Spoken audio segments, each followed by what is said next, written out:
outside. Jeff Smith, he didn't get there. Fumbles the football. Oklahoma takes over. And welcome to the Inside OU podcast. Cut it out! We just said the juiciest thing ever said on this podcast, and you're never going to hear it. Never, ever going to hear it. What's up, everybody? Brady Trantham here, along with Keegan Renault at Vanessa House Beer Company. And we're having fun. It's about an hour or so before Bingo Bango Songo on Thursdays that they always do, having a good time. I believe this week is all about like songs through the decades, so we're going to have nice a diverse array of a playlist. So songs that would make me happy, and then songs that where I'd go, who is Kesha? I don't know who that is. She was, I guess, in Oklahoma City recently. I don't listen to that music either. That their music, it ain't even music, to be honest. It's not even music. Yeah, that's Keegan. I'm Brady.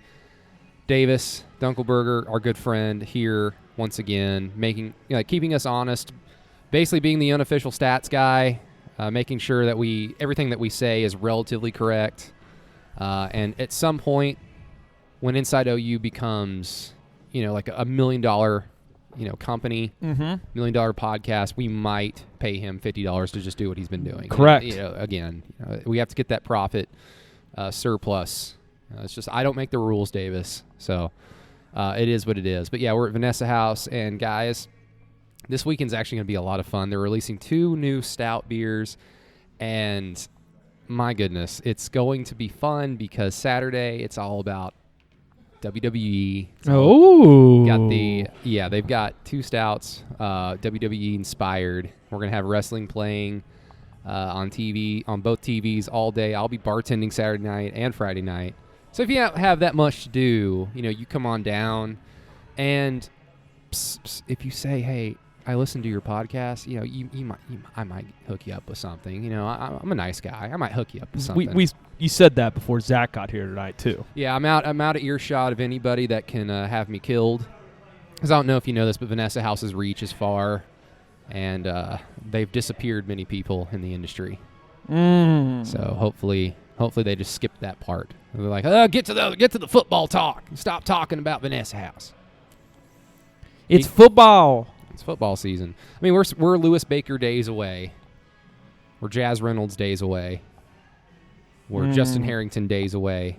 The deepest pull I can take for 16 days would be Hayes McEachern. Does that name ring a bell to anybody? No, I have no idea. Backup quarterback like in the Sam Bradford days. Like I believe it was 2007.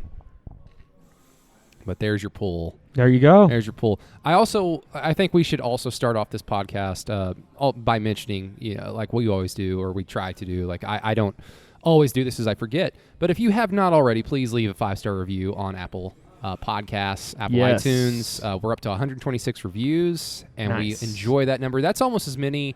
That number is almost as high as our amount of patrons on Through the Keyhole, which, of course, you can check out for additional OU content, an additional podcast once a week during the off season. Of course, once we get to the season, and Keegan and I are going to hammer out the details for the schedule. But as far as I can tell right now, you're going to have 2 Inside OU podcasts during the season, and then the post-game show on Patreon, in addition to interviews with other media members, other people influential in college football, the Big 12, rest in peace.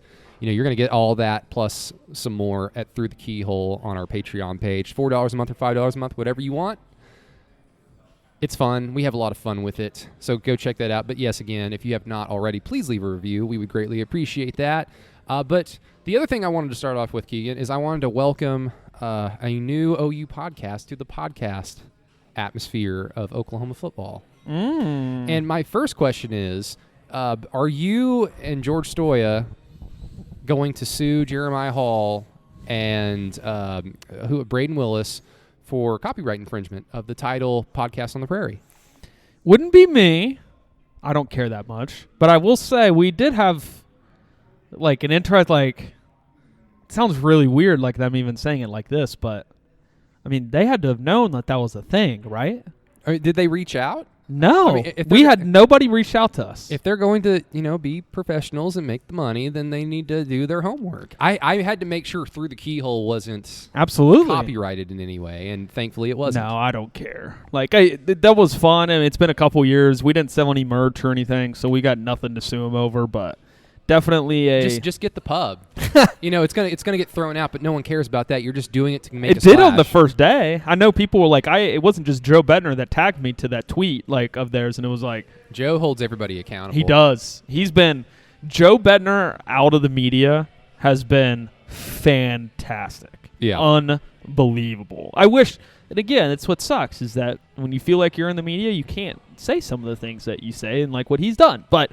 He's been incredible. Which is why I love my position, which is loose media. Just what do you do is usually what I get asked. Like, correct. Exactly what do you do? And I just say whatever the hell I want. I go and tailgate before the game. I get hammered.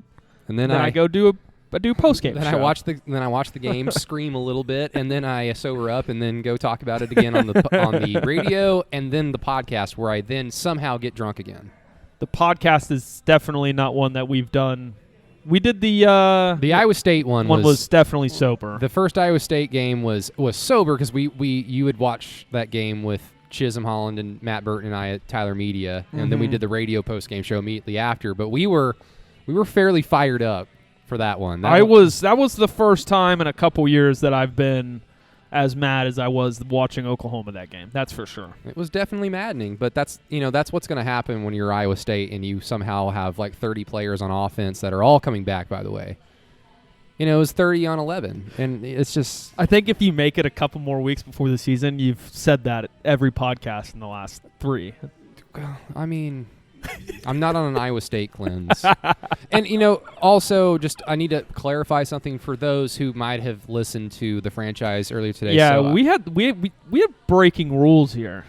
Well, I'll leave it up to the listeners because obviously I feel like listeners should know. Davis gave me the thumbs down because we've already talked about this before we went on. But obviously I feel like listeners can discern like the difference between a podcast and the radio. Correct. Radio being live, you can't cuss on it. You have to kind of be like more broadcasty. You can't just kind of be casual like you can on a podcast. But anyway, so I'm filling in for Todd Lisenby today already, and then tomorrow, Friday morning. So listen to us from 6 to 10, and then I'm staying on for the extra hour until 11 with Dylan Buckingham and Matt Burton. So give us a listen. But in the extra hour, like around 10:30 or so, Dylan's just sitting there. We're talking about OU football, of course, because we are the flagship station for OU football. And he just straight up is like, "What's your deal with Bob?" I was like, "What?" And I've kind of talked about it here and there on the radio. I don't really want to talk about it on the radio because like people, for the most part, are like, "Who the hell is this kid?" Sure. And why does he not like this legend, Bob Stoops? And I would always clarify, I like Bob Stoops. I like him, and I told Dylan, like, there's a little bit of it that's a bit. So anyway, like the reason why we need to clarify something is I did explain myself. Matt Burton did cut in and say, "Hey, Dylan, he's on a cleanse." Thanks, Matt. Matt Burton, loyal patron of Through the Keyhole. So shout out to you, Matt. Thank you. But I kind of just went through it like, okay, Dylan asked me a question on the radio. I can't just ignore it. I can't tell him to F off because it's not a podcast. So I have to entertain the question because I'm on. It's live radio. So I just answered his questions, and he kind of ask some follow-up questions here and there and poke a little bit, and I would just say, yeah, I did my best to keep I did my best to keep emotion out of it. I just said, this is what happened, and you can imagine how that can make a fan feel, and it's not just me. There are multiple legions of OU fans that probably felt the same way. So I did my best to keep emotion out of it, but I just answered his questions because it was on the spot and it was on the radio. So if you feel that I have broken the cleanse, then please tell me what my consequences are. I mean, I think I already said that the consequences are like you have to do like 50 push-ups or run a mile or something. Like Davis has already jumped into the Patreon page. Go check it out. What was that? I think that was the week before the SEC news. A week or two before the SEC news, because the cleanse has been easy. It has. Because as soon as it started, like 5 days later, it's like, OU's leaving the Big 12. So, yeah. If I broke the cleanse, my apologies, but I will continue on my journey, on my pilgrimage to salvation. But again, we are 16 days away, and it is getting a little bit more difficult because we are running out of things to talk about. But we have plenty for you. If Mike, okay, here we go. So I'm reading this from the post I made on Patreon real quick, verbatim. If Mike's name comes up, and of course it's Mike Stoops-Clens, but Bob is, connected. They're brothers. Can't have one without the other. If Mike's name comes up, you must do 10 push-ups, run a half mile, or wear a hat sideways to a funeral, date, or anywhere where you are incorrectly reading the room. That sounds like something that I read or typed or wrote. It does. One of those things. So, boom. Yeah, you guys, this is up to the public court here. Public court of opinion. Yeah, which is how everything should be run. It is. As we've seen with Twitter and like social discourse being civil, over the last decade or so, I mean, that's how things should be run. If that was how things were run, Nebraska would have been saved from Scott Frost 2 years ago. And there's the segue. So Scott Frost might be unemployed fairly soon. For cause. And not just unemployed because Nebraska is going to go 4-8. Keegan, did we not talk about this shit last year? We talked about this stuff with... We called the Arizona State stuff. For sure. And if y'all don't remember, Arizona State's kind of in trouble with the NCAA because they officially brought literally kids. have 3 coaches on administrative leave right now. Yeah, they literally brought kids onto campus during lockdown, during a pandemic where you couldn't do that.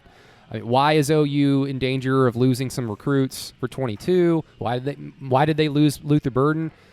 Cha-ching, there are a lot of reasons. But, one of them could be because Luther Burden did not he's only been to Norman like once or twice. Mm-hmm. And that's kind of important when you don't live in Oklahoma. You don't grow up in the shadow of the stadium, and you're choosing to spend 3 to 5 years in a different place. So, like, the COVID recruiting cycle was always going to be very interesting, to say the least. Correct. But we talked about how, I think I asked you the question, like, are we going to be shocked 5-10 years from now? Now it's happened much sooner than that, where testimonials come out, like stories come out about how this coach disregarded public health concern and just said, I'm bringing in all these 4 and 5 stars to campus. I don't give a shit.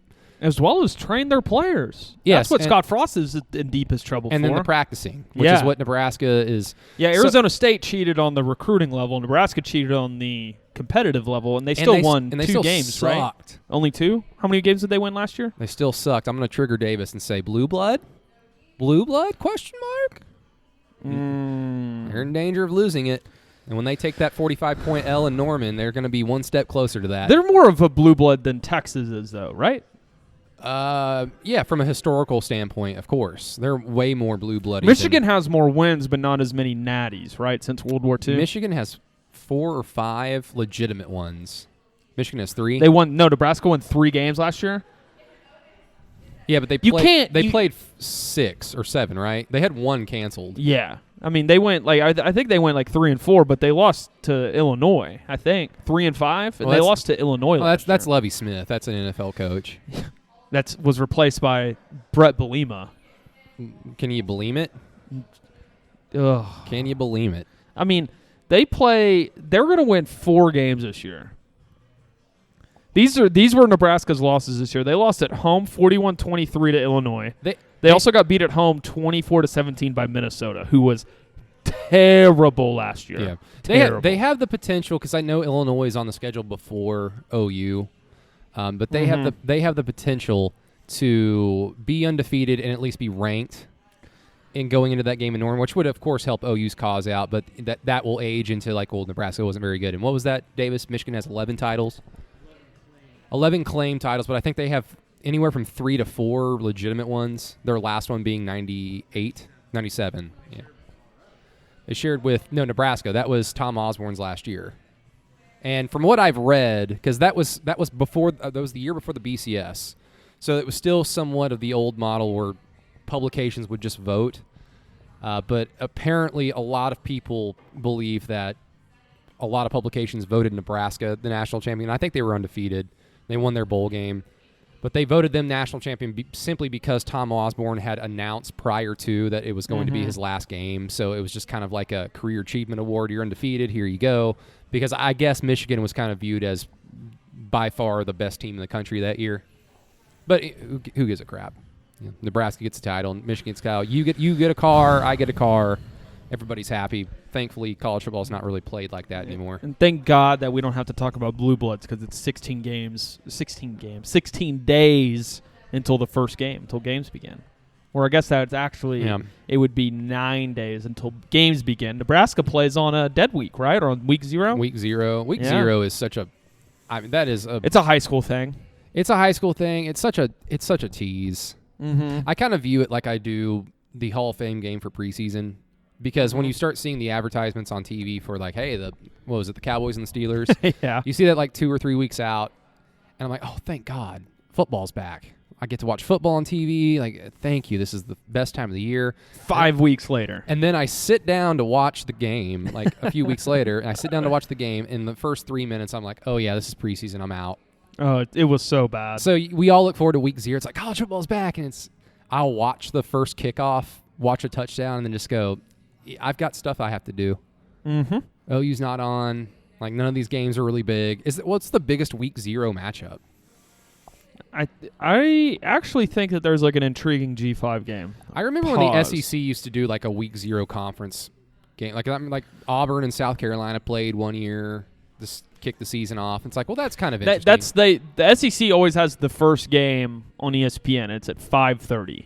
Usually, because I remember Texas A&M and when Kenny Hill was there, played at 5:30. They beat South Carolina. Kenny Trill to you. And that's where Kenny Trill happened, yes. Which, by the way, one of the other things we do on Through the Keyhole, at least until the season, is you're going. It's our Know Thy Enemy series. You just did a awesome podcast with Stats of War, Mr. What was Parker Fleming. Parker Fleming about TCU. Very interesting, but.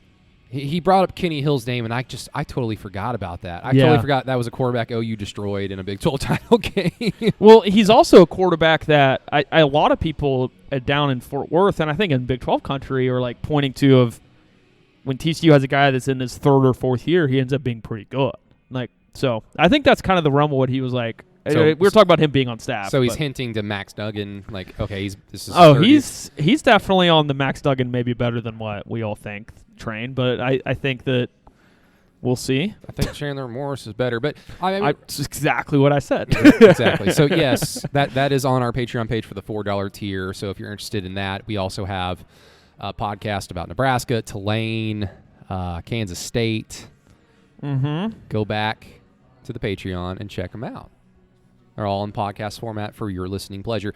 But I guess going back to Nebraska real quick before we move on to this. Yeah, I mean, Scott Frost is doubling down.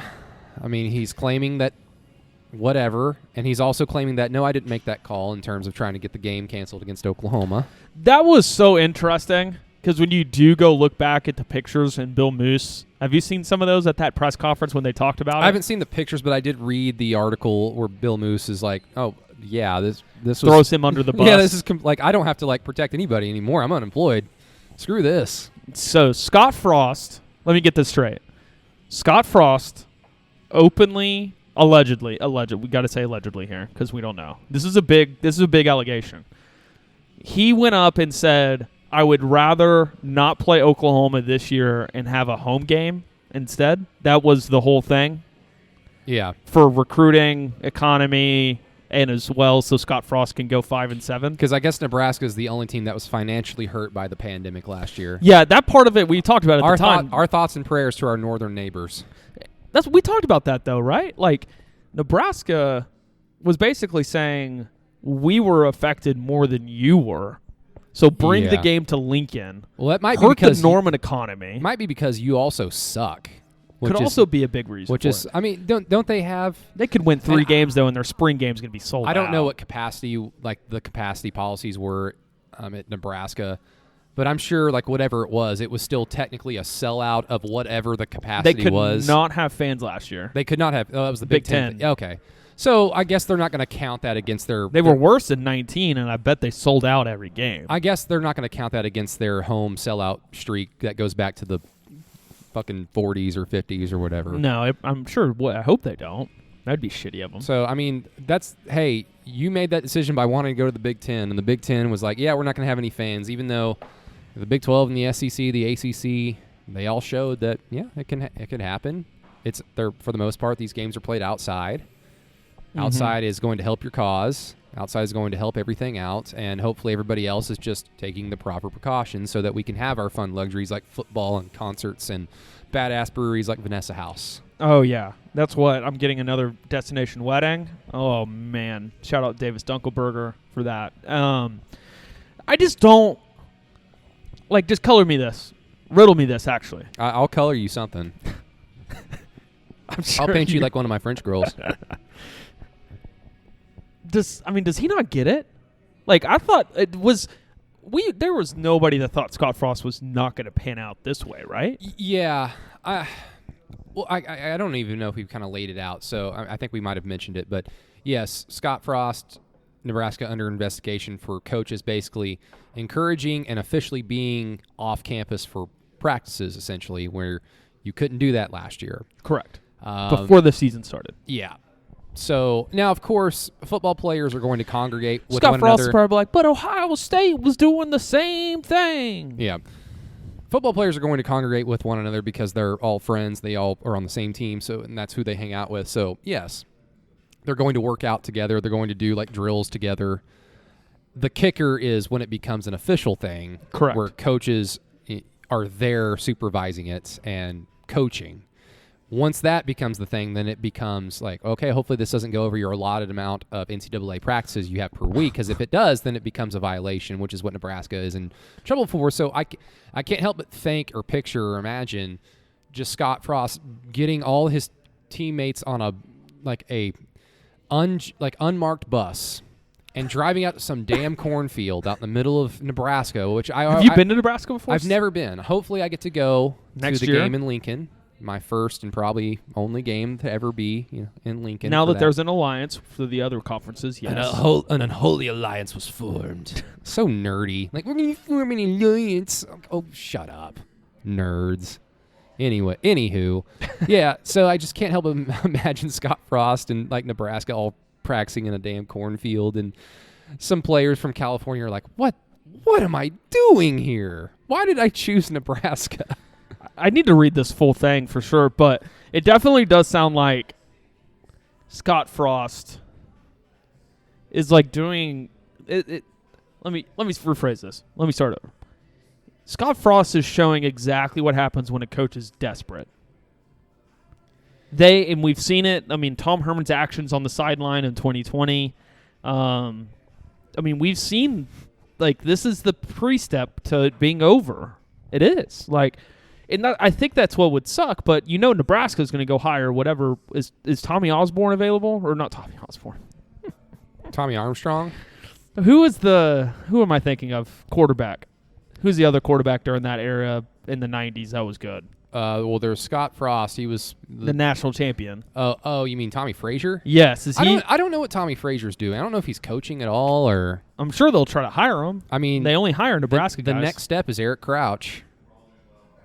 Mm. Next step, who was kind of he had a cup of coffee as a receiver in the NFL. I can't remember how good he was, but that white boy was fast. Yeah. Oh, no doubt. 4.4, 4.3. He was electric. That's Teddy Lehman's speed, man. He had over. He was a Heisman finalist, right? Eric, he won. Did he won it? Yeah. Yeah, he won it because of the reverse pass against Oklahoma, essentially. Oh. That OU ran earlier in that game, and Nate Hibble fell down. Oh. Wide open. I think Mark Clayton threw the pass, and if Nate doesn't fall down, he catches it and just waltzes into the end zone, and OU goes up. And the way that game was going, it was just going to take one big play. Whoever made the big play was going to win that game, and OU would have made it first and probably would have won it. Because I don't know if Nebraska calls that play if OU completes it, changes it. But, that's 20 years ago, Keegan. No one cares, and Twitter didn't exist back then. No, it didn't, so it didn't happen. It didn't happen. It doesn't matter. MySpace wasn't a thing. I'm sorry, Joe Washington. No one cares about your national titles or your silver shoes. There was no Facebook. No Facebook? Yeah, no MySpace? What's Xeno? Wasn't that something back in the day? There wasn't even Kazaa. Couldn't download the MP4. What was the Ask Jeeves thing that was big whenever I was younger, where you had the text message, you could send like a search or whatever? Yeah, it was essentially just what Google became. Because now if we have a question, it's like, okay, Google it. Google it up. Poor Jeeves. I hope Jeeves is okay. Is that even a website still? Ask Jeeves. AskJeeves.com. Ask It's probably Jeeves. It is. It is called ask.com now, not just Ask Jeeves. So that was smart branding by them. yeah. Anyways. Gotta like it. But, I mean, what do you think is going to happen to Nebraska and Scott Frost, especially when you consider that, I mean, Nebraska's not going to be very good. They're going to have a gigantic L against a traditional rival in Oklahoma, and that's going to bring some embarrassment, and some hurt feelings to the program in the short term and overall in the long term. But I think even if this doesn't happen, Keegan, like I was well on the Scott Frost hot seat on this. I think he was, and I think Derek Peterson went through the keyhole with the Nebraska game hinted at that. I don't know if he honestly said hot seat of more than there are a lot of expectations for what Nebraska should be this year. This should be his best team yet. They should win 4 games. Yeah. Yeah. Their schedule's tough. Tough. That's just them's the breaks. Sorry, Nebraska, but we'll see you in a handful of weeks. Nah, it's not going to be pretty. It's just they're projected. I think the SP Plus updated their top 40 team. I don't get it. It just doesn't make. Anyways, yeah. I think with Scott Frost in Nebraska, they lost that idea of like Mike Riley probably had the right idea of dipping into their California roots and dipping into the Florida roots and trying to get those guys. And like Derek said, like they're going away from that. Like they're okay with recruiting and I mean this nicely, they're not as good evaluators as Mike Gundy's staff. Yeah. Like that's a positive about Oklahoma State. It's also negative that they should be recruiting a lot better, but they get away with it because of how damn good they are at identifying prospects. What if Nebraska pried away Mike Gundy? That would be a really good fit.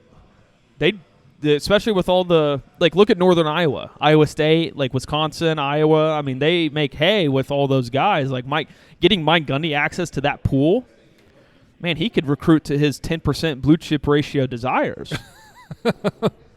It's the magic number is 11.6 blue BCR. It's bad. Whatever it is, it's bad. Whatever. Now let's get to our beloved Oklahoma Sooners. This is the Inside OU podcast. After all. Practice, quotes, Justin Harrington is a yes, that's his position. DeMarco Murray still looks awesome. He looks fantastic. I wish I looked like DeMarco Murray. You know who else looks fantastic? Roy Manning?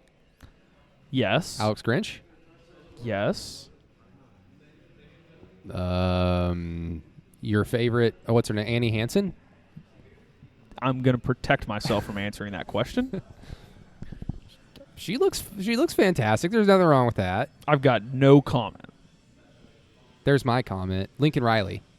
He's looked pretty good. Did you, besides the bucket hat, he's got to get rid of that. He's starting to look like, how somebody, like the president goes into office and he looks he or she, for all we know in the future, sure, looks a certain way, and then a year or two on the job and they start getting gray hair. They start just really aging because of the stress of the job. Mm-hmm. Lincoln Riley's starting to show a little bit of the stress of the job.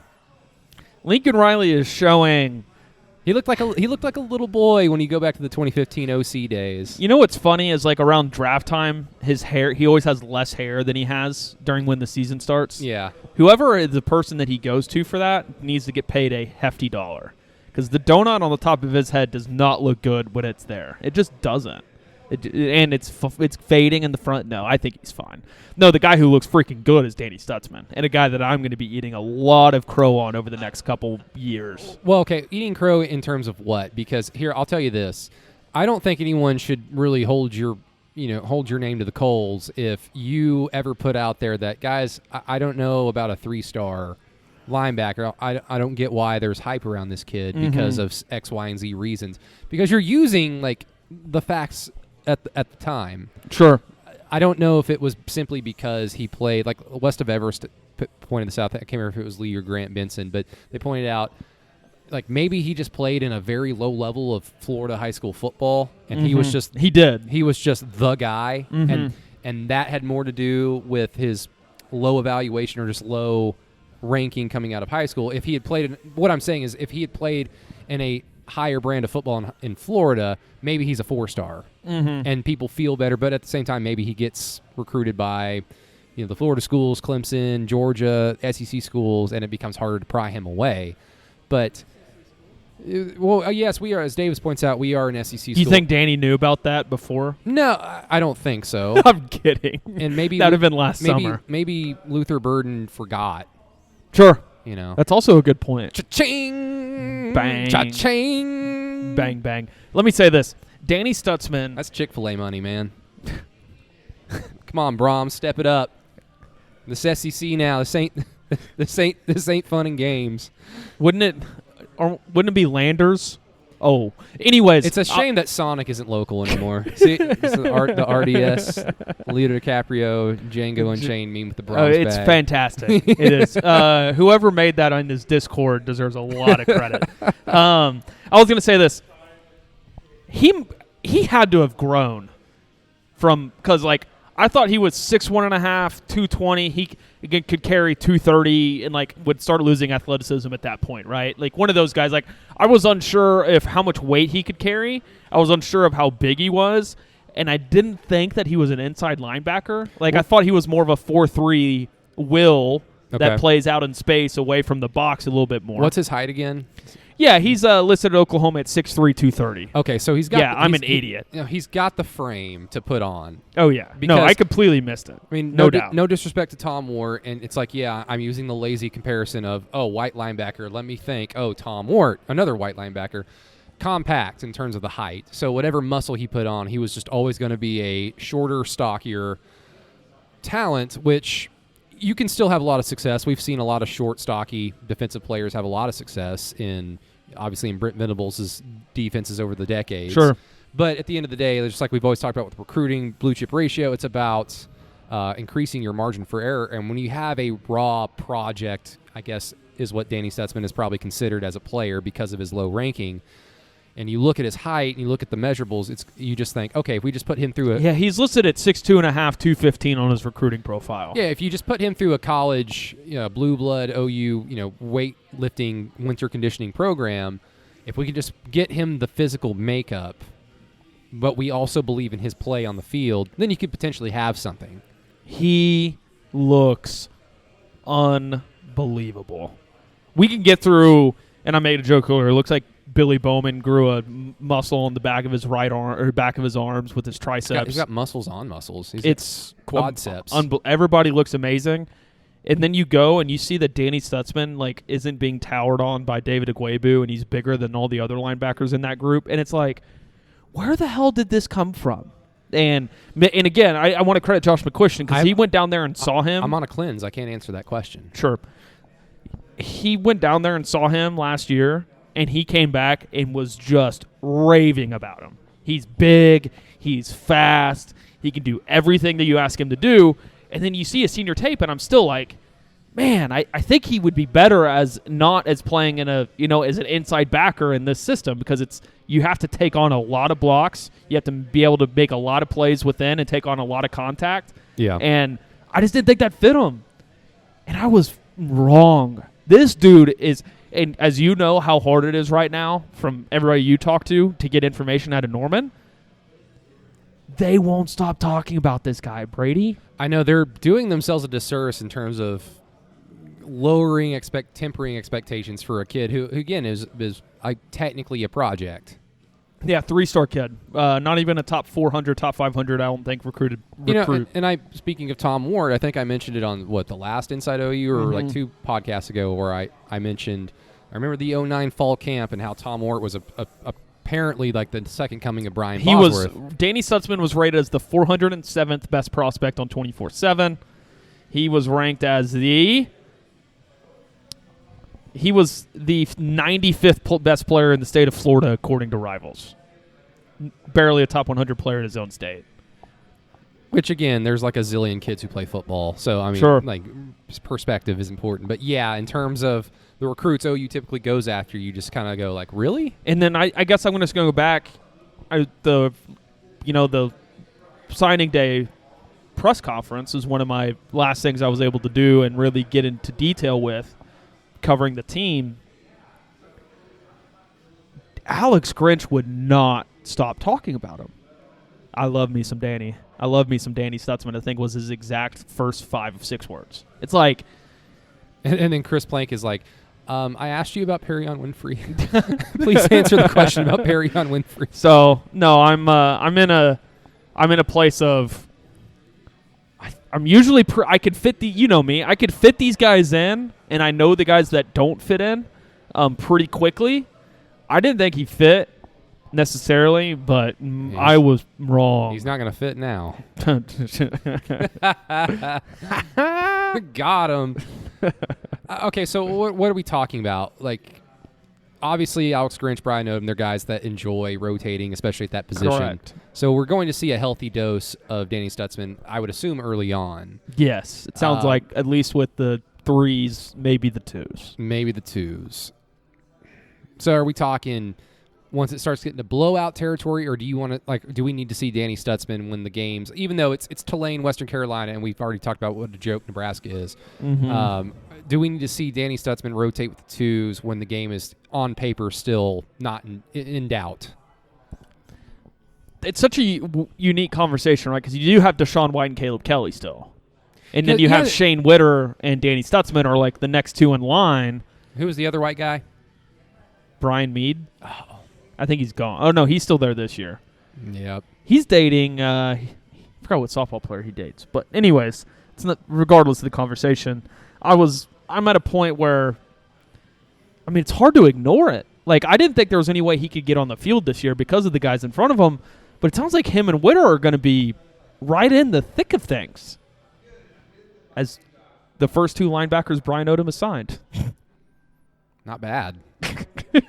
I mean, again, like I don't know who I'm more confident in a day one impact, Danny Stutzman or Shane Witter, because like I also like those 2 plays Shane Witter made in the Cotton Bowl, but as Keegan has pointed out time and time again and kind of drilled in my head, overall the performance was just not there. No, in a game where basically everybody that played for OU had like great games. I mean, Marcus Major had his best game as a Sooner. It just looked like he looked like a deer in the headlights. Like he just didn't look ready. Which is okay because this is an underclassman. A freshman in a COVID year. Yeah.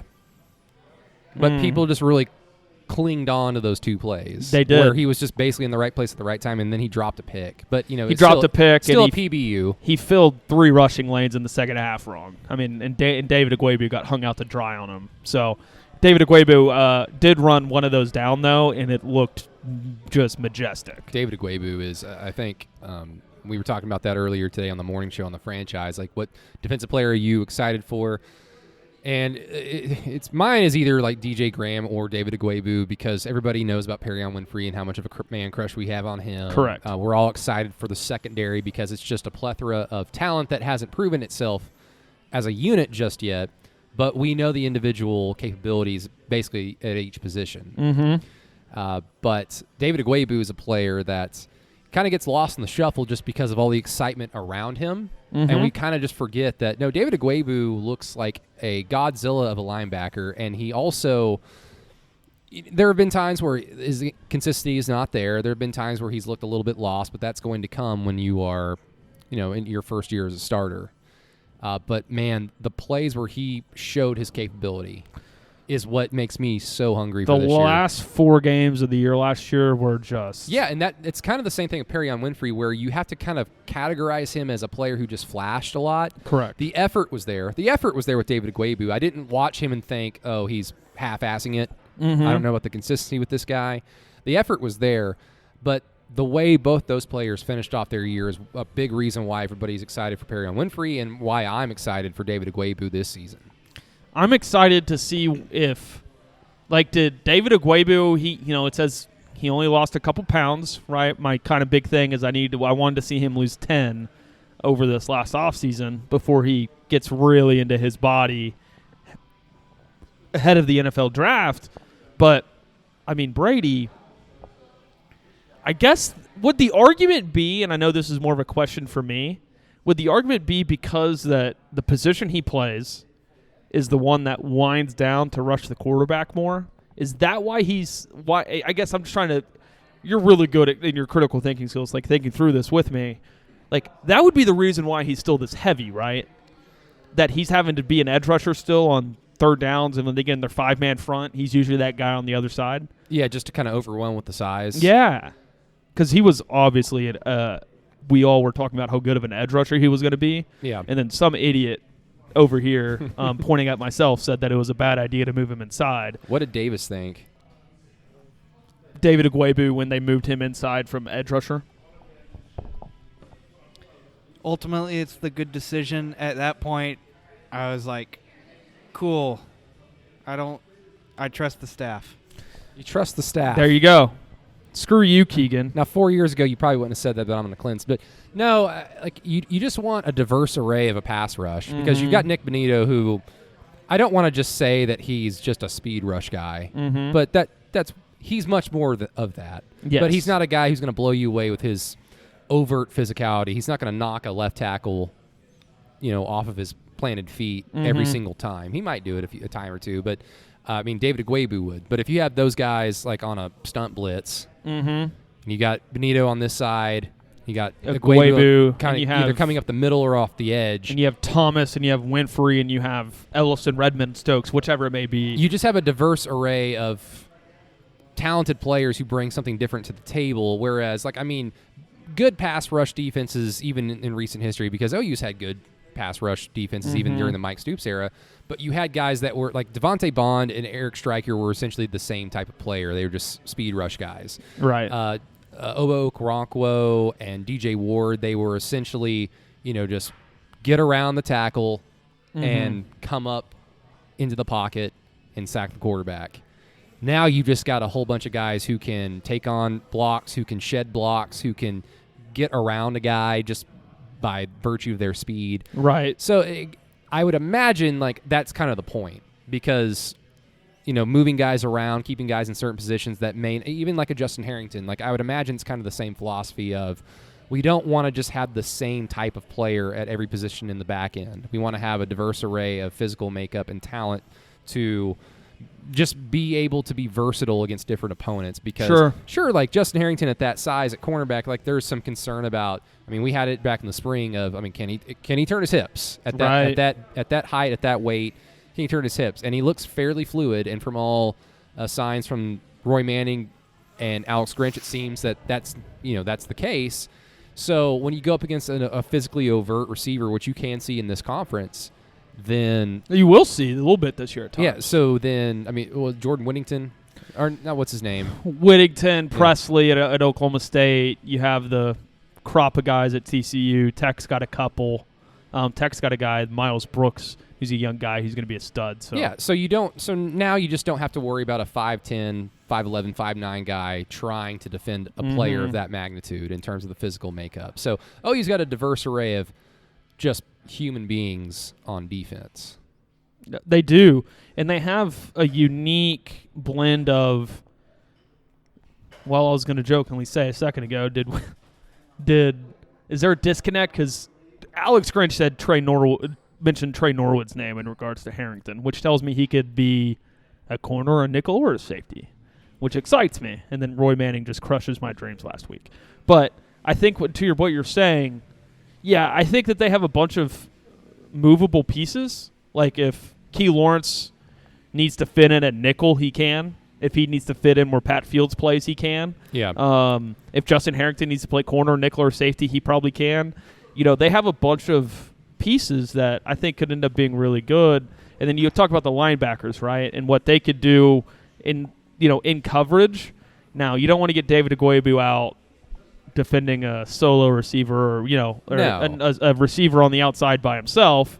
But I think that what you're saying and the versatility of what this defense can be, I think that it allows them, Brady, to be, to do a bunch of different things. Like if Billy Bowman's not working out and in man coverage he's not as good as Buki was or Jeremiah Cardell, they could swing a guy in and play there, as well as they could, I want to see Brian Asamoah kind of get a chance to do some of that stuff. I want to see Danny Stutzman get a chance to do some of that stuff, which is a position, if you go back and remember, Caleb Kelly, they moved him to that position at the end of 2018. He was pretty good at it, and it was a position he played in high school. We talked about this a lot. You've heard me talk about this, kind of the dog position where he's not really a nickel, he's not really a linebacker, he's just like a big guy that plays in space and can rush and do a bunch of different things. They've got versatility. Now, I don't think Gritch is going to be super versatile because of who he is. It's just not. He's going to do his thing, and they're going to do their thing every Saturday. Well, that's the interesting thing because, I mean, even during Mike's second tenure with OU, like a lot of stuff we would hear is like we want to be versatile, we want to be multiple. And what it ended up becoming was OU's defense would have basically they'd try to have a different identity every other week. Mm-hmm. Whereas with Alex Grinch, who has an identity on defense, like he has a bread and butter. And at times it gets OU in trouble, like against Kansas State, like we've talked about a handful of times. But for the most part, when you have an identity that you can lean on, you can just kind of rely, we've got better talent than you, we can just beat you straight up. But because he basically has like a basketball team of positionless players, you know, you mentioned how this guy can play this position or that position. Depending on the offensive team that they go up against, if it's not necessarily conducive to the identity of Alex Grinch's defense, he now has the depth and the talent where, okay, I got 4 or 5 guys that are Swiss Army knives. I can move them around philosophically, and then therefore we are multiple. So whenever I would hear that, you know, you wanted to be multiple and versatile, that's what I assumed should have been the case, but instead of just we're 3-4, but we're also nickel. But when we play Army, we're not going to be like what we should be in terms of having multiple guys on the line of scrimmage. Okay, so now I'm showing Brady the video I was talking about a second earlier about Danny Stutzman. Look at him. He is bigger than, look at when he stands up to Deshaun White right here, or when they stand up. Oh, dang. He's basically the same size as Lou Dort. He's probably taller than Lou Dort. Like, just look at that. I don't remember him being that big. Well, dude, he's 18 years old. He had to have grown. Yeah, that's what kids do. This is videos on sisooners.com. You can go see it. He is bigger than Jamal Morris. He's bigger than Deshaun White. He's bigger than Asamoah. He's about the same height-wise as David Aguayu. Where the fuck did this come from? Anyway, sorry, I cut you off, but I had to show you that because that's what I was talking about earlier. I mean, it's very delicious. God, it's unbelievable. It really is. The other thing I wanted to talk about, Keegan, Todd McShay's big list of like the top 50 college football players going into the draft, I think, but basically like top 50 players overall in terms of, you know, Todd McShay's opinion. Spencer Rattler, number 1 overall. Shocking, very shocking. But Nick Benito is on that list. I can't remember if Perrion's on that list. I think he might have been at the tail end. I will say I saw a first-round grade on Perrion from a guy I trust. So was the Athletic? I think it was the Athletic. Yeah. Which is not a place that you've seen him at. It's a lot of projection because he's got to have to be more consistent. We've talked about this. It's a little bit of projection. So, yeah, it'll be good. I don't know what else you're wanting to get into with it, but yeah, he was in it. Benito's in it. Rattler's in it. I would imagine if you extrapolate that out to a couple more guys, and if you're projecting in those things, Wanya Moore's situation gets interesting, right? I made the joke on Tuesday. You know, might as well get Mike Woods to only play 4 games this year too, weekend. Uh-oh. I'm joking. It's a joke. I don't know what's going on. Anyways, I was going to say. We need to get a drone. We need more patrons to get a drone and fly it over, you know, a live feed of the practice field. Where is Wanya Morris? Where is he? Who's starting on the offensive line? Why is Tyrese Robinson at right tackle? Get Tyrese out. Eric. And then OU just like Lincoln Riley hits a button and like surface to air missiles come out of the ground and shoot us down. The feed has been lost. The feed has been lost, but the dream still lives on. Yeah. Do you have any other guys on that? You're looking at Brugler's list from the Athletic. Was that an All-American list or a draft projection? I think it was like the top seniors or something for this upcoming season was his. But I saw an actual mock that had all 3 guys you were talking about. I don't know if we're looking at the same thing or not, but because Rattler wouldn't have been in it. I was a redshirt sophomore. Yeah. So I've seen all those guys. I think that they've got a lot of interesting like guys that can climb. Like Asamoah has got a lot of buzz that you and I've been hitting on for the last 9 months. If he literally could just put it all together, just go tackle the guy. If you would just make your tackles Brian Asamoah, you would be a second round prospect. He had a bad missed tackle on that. Was it a Max Duggan run? at the end of the first half against TCU, or the beginning of the second half. Yes. My YouTube TV feed went out, and I missed that play, fortunately. Good thing but I saw it on Twitter. Like, I saw it tweeted about, and I'm just like, oh, God, here we go. Sure. And I can't remember if it was Asamoah or Deshaun White who missed Sam Ehlinger in an overtime touchdown. White missed 2 QB draws in that game. Yeah, because he was the spy. Too close. Yeah, he got too close to the offensive line. God, yeah. But yeah, it's just a lot of it's just consistency. But you just have to assume. I get you can safely assume that another year in the system, like the consistency will just be there. Because if they're consistently making mistakes, you can't assume that they just will magically not make those mistakes again. If the mistakes are few and far in between, like they are with Brian Asamoah, then you can assume that he's just going to be able to clean it up a little bit more consistently. Mm-hmm. Like the other, I'll just point out, like my logic, my way of thinking is like with Spencer Sanders, like I always say, like you can't just assume he's going to not turn the football over, because that's all he does in big games. He turns the football over. If he didn't do it at the end of like the last 4 or 5 games last year, then you can say, hey, maybe he's turned over a new leaf. But no, I'm not going to believe that until I see otherwise. They all got to prove that. I think we talked about that on with Parker yesterday. It's like Oklahoma, they deserve all the expectations.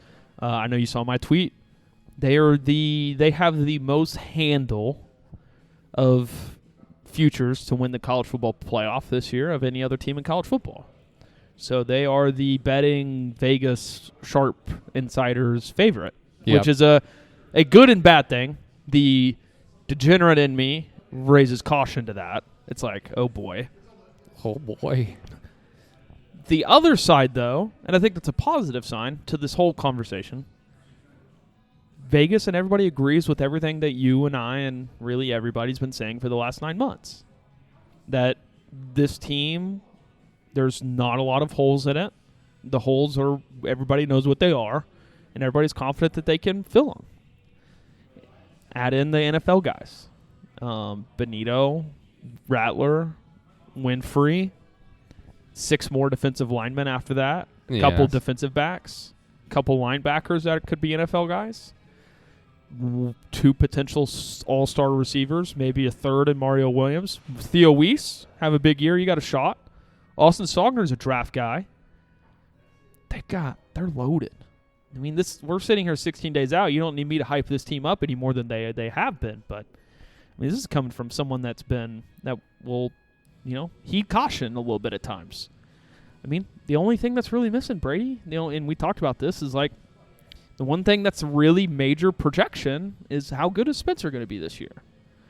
And I've said this for a long time over the last 7 months, that we would know a little bit from the spring game, probably, and that I said that we wouldn't learn anything, and we did. Anyways, I said that we would learn during the fall camp. What do those quotes sound like? And it sounds stupid, but this is a kid that I think was hammered for his immaturity a little bit. I think he's being hammered for it a little bit right now. He has handled himself better than I would have expected. At this point, he's met with the media twice, I think, in the last 4 weeks. Yeah. And he's handled himself a lot better. He's grown up. It's like you were talking about earlier. That's what kids do. They grow up, and he's got a lot. He has a lot to prove this year. That he is this guy that everybody thinks he is, which is the first pick in the draft. And that, again, I think more than anything, like, you have to be reminded, that's the expectation. Like, it sucks. It's tough. It's a very tough expectation to live up to. Yeah. But that's what comes with being the quarterback at Oklahoma. That's what comes with having the numbers you did a year ago. That's what comes with having the potential of being a Mahomes-like quarterback in the NFL. That's what comes with it. So I'm excited, man. I know you can hear my voice. So we're 16 days out. I got another video up. It's going to be a sprint here to the finish line.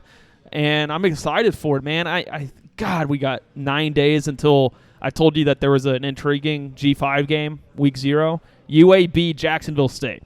I'll be watching that one. That's actually going to be a pretty good football game. That's going to be sexy. Yeah, no one cares about it, but it'll be good. I'll ask you guys, the listeners, do it. Of how many of you all are going to be down in New Orleans. I'm going to try and get down there Thursday, but probably get down there Friday, staying until about Sunday, I think. I'm have not confirmed whether I will be there Friday night or not, but Yeah. I want to be. Let me tell you. But if we want to do a meetup, Let's do it. if we want to do a meetup, because we'll have to do we're gonna have to do this over Zoom, obviously, unless you're able to go down to New Orleans and we can meet up somewhere Friday night for our Friday pod before the game. Will we remember the pod or will we not? Well, I mean, will we remember it after it's recorded? There are a few podcasts I don't remember, and I just go back and listen and think, please don't say anything stupid. But, I'm Brady, so, I mean, I say something stupid. I'm stone sober right now. You are. Yep. You got work tomorrow morning on the franchise. Yep. Yeah, but if you guys want to do a little meetup, hang out, beers, whatever, bask in the glory of hopefully what is a national title run. Correct. The 8th national title in school history. Knock on wood. Let me know, let Keegan know, and we can work some stuff out. Otherwise, tailgate for home games will be open to any and all who would like to participate. Keegan's been there. It's a lot of fun. It is fun. Most fun I had was before the TCU game in 17. I don't remember the first quarter. You came over for the right before the Houston game. I did. 2019. I did, yes. Yes. That was hot as hell. I mean, I guess I could say now, I had like 3 or 4 beers and then went to the press box before that. Probably shouldn't have said that. Well, I mean, you got high up into the sky, so like your blood oxygen, whatever. Like whatever. Kick save there. Appreciate it. Yeah. Well, I mean, if OU wants their media members to be sober in that godforsaken press box. I did have a rough weekend that weekend, but I did need that game. I needed this. I need that game like I need this OU Tulane game in 2 weeks. I need something to freaking break down that's present. Yeah. I've been watching the same games over and over. It's been great. Yeah. No, but it's been the same games. For the Vanessa House podcast that we will still be doing during the season, and Correct. Obviously this will be after Tulane because we don't have a game to replay, but we're going to try and do something where we sit around one of the TVs, encouraging our listeners to come hang out with us, and we'll have the game from the previous week playing behind us and, comment as we go along and just go, what the hell is that? What is that? Stop running them damn reverses. When Willie Fritz runs... when we speak to Fear the Wave, we'll get to hear our friend over at the Fear the Wave blog, week of the game.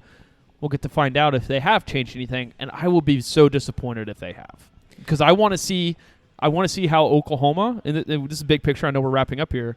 I want to see how they deal with it, because it's a unique offense. It's a little triple option, old school when they run it. Yeah, and we talked about this also on the morning show a little bit, not too in depth. We don't have to get too in depth into this either, because we can also say this for Tulane week itself. Correct. But I think it's fortuitous for OU that the Tulane game is the first game of the year, and it's right before Western Carolina. And what I mean by that is they can put all their effort into trying to stop an atypical offense that they won't see the rest of the year. I kind of wish they would go play at normal. Sorry. Well, whereas the other example would be like playing Army in your third non-conference game of the year. Sure. And it's just such a weird break in the season. It's right before conference play, and it can explain why some things went wrong. Not all of it, but it makes it that much more difficult to plan for when you have to just shove all the. They broke tackling records that day. Yeah. Sorry, I said that. Anyways, I like Kenneth Murray, but that record. Just go watch the '86 OU Miami game. That's all I got left for you today, B. Well, I would just want to put this in the atmosphere for both of us. Let's try and have a podcast on Tuesday now. Again, we can still shove this in no matter what happens between now and then, but let's try to have a Through the Keyhole podcast where we make not outlandish for the sake of outlandish predictions for the season, but none of the OU's going to win 12 games. Or sure. None of the prototypical stuff. But let's try and dig deep into our brains for some fairly controversial takes that we might have. So let's just get that in our brains for now, and then we can reconvene in my kitchen on Tuesday. If you have any, Davis, if you want to just come sit in my kitchen, you're more than welcome to. If you have any takes like that, tag me. That's Keegan Reneau, KeganReneau, and tag Brady Does Sports. Brady Trantham. Brady Does Sports like it sounds. Let us know. I want to know. I want to hear your fearless, your undeniably There's not correct gonna, There's takes. not going to be a Caleb Williams package. It's going to be a Micah Bowens package. Oh, that's a good one. That's a good one. That might not be one that I subscribe to. I just pulled that out of my ass. If it was 2020, Micah Bowens would get the play in the Cotton Bowl over Caleb Williams, like Taylor Morris did in over the Big 12 title game. Is that the Big 12 title game? Yeah, it was against Iowa State. Yeah, there you go. And it was so like Weird. It happened so quick, and the TV cameras weren't ready for it, and they had no shots of the sideline reaction or anything. Yeah, despite being on a Netflix show, it's because Spencer can't act.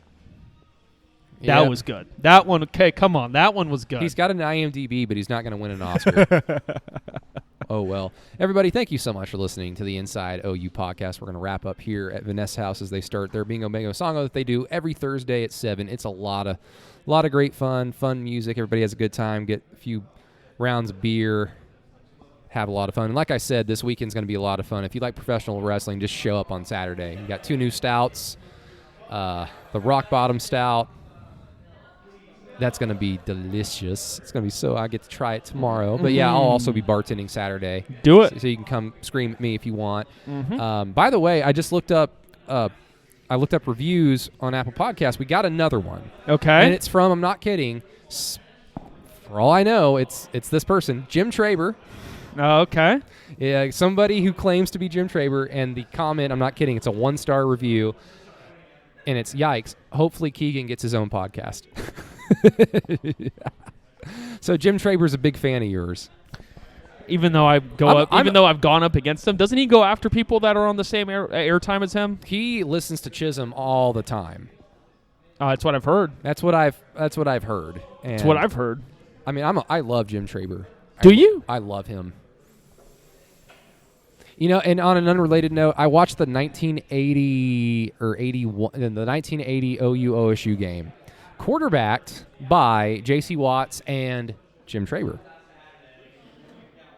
I might isolate some highlight clips and gift them. Do it. I might do that. But thank you, Jim Traber, for listening to the pod. And, yeah, Keegan will someday have his own podcast. I'm sure he will. Welcome to the Keegan Renault Show, where we talk about the Cardinals. And no, not who better win tonight. Not the Arizona ones. Who better win tonight. That's all I got. That's all we got. Thanks, Vanessa House, as always. Thank you to Davis for showing up, as always. Thank you to all of our wonderful listeners and Jim Traber. We love you to death. Thank you very much, everybody. Again, through the Keyhole Patreon page, we will be back on Tuesday.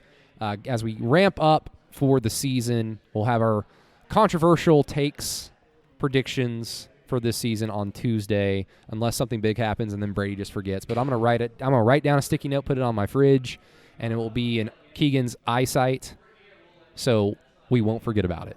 But hopefully you enjoyed this one. Hopefully you enjoy them as we get closer to the season. But until next time, everybody, for Inside OU, Keegan Renault, Brady Trantham, thank you. Boomer Sooner.